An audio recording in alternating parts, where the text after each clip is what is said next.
नमस्कार, आप देख रहे हैं गुड न्यूज इंडिया। बदायूं मुख्यमंत्री योगी आदित्यनाथ का संबोधन सपा ने मजाक का विषय बना दिया। सपा प्रत्याशी उतारने से पहले हार मान चुकी सपा बार बार प्रत्याशी बदल रही है।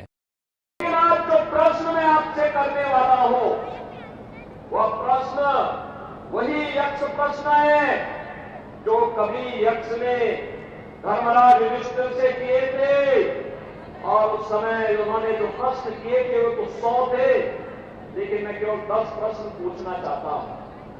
और आप पूछिए, ये सपा बसपा कांग्रेस के प्रत्याशियों से प्रश्न पूछिए, ये प्रश्न से पूछिए और उनसे बोलिए कि कांग्रेस सपा बसपा को देश के अंदर,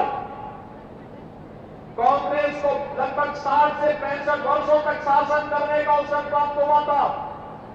समाजवादी पार्टी और बहुजन समाजवादी पार्टी को प्रदेश के अंदर 3-3, 4-4 बार सत्ता में आने का अवसर प्राप्त हुआ था।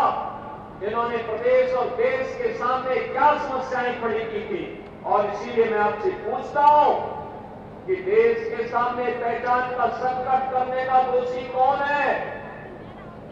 देश के सामने सुरक्षा का संकट पैदा करने वाले कौन दोषी हैं?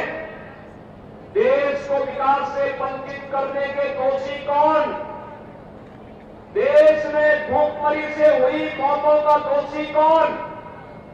देश में अन्नदाता किसानों की मौत का जिम्मेदार कौन?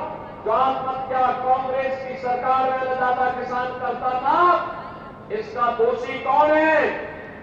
सपा बसपा कांग्रेस की सरकार में तुष्टीकरण की नीति, घातक नीति के कारण हुए दंगे, निर्दोष लोगों की मौतें और व्यापारियों को हुए नुकसान का दोषी कौन?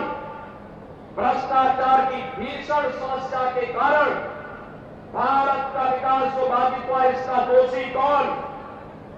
पलायन और बेरोजगारी की समस्या के कारण 2014 के पहले जिन नौजवानों ने पलायन किया था, उनके जीवन के साथ खिलवाड़ हुआ था, इसका दोषी कौन है? बिजली और पानी से जनता जनार्दन को वंचित करने वाले कौन वे लोग हैं? क्या कांग्रेस इसका जवाब दे पाएगी? उसका दोषी कौन है? और अंत में बहनों और भाइयों, जो 10वां प्रश्न है वह ये कि इतने दशकों तक शासन करने के बाद भी कांग्रेस सपा बसपा आपकी आस्था के साथ खिलवाड़ करती रही, इसका दोषी कौन है?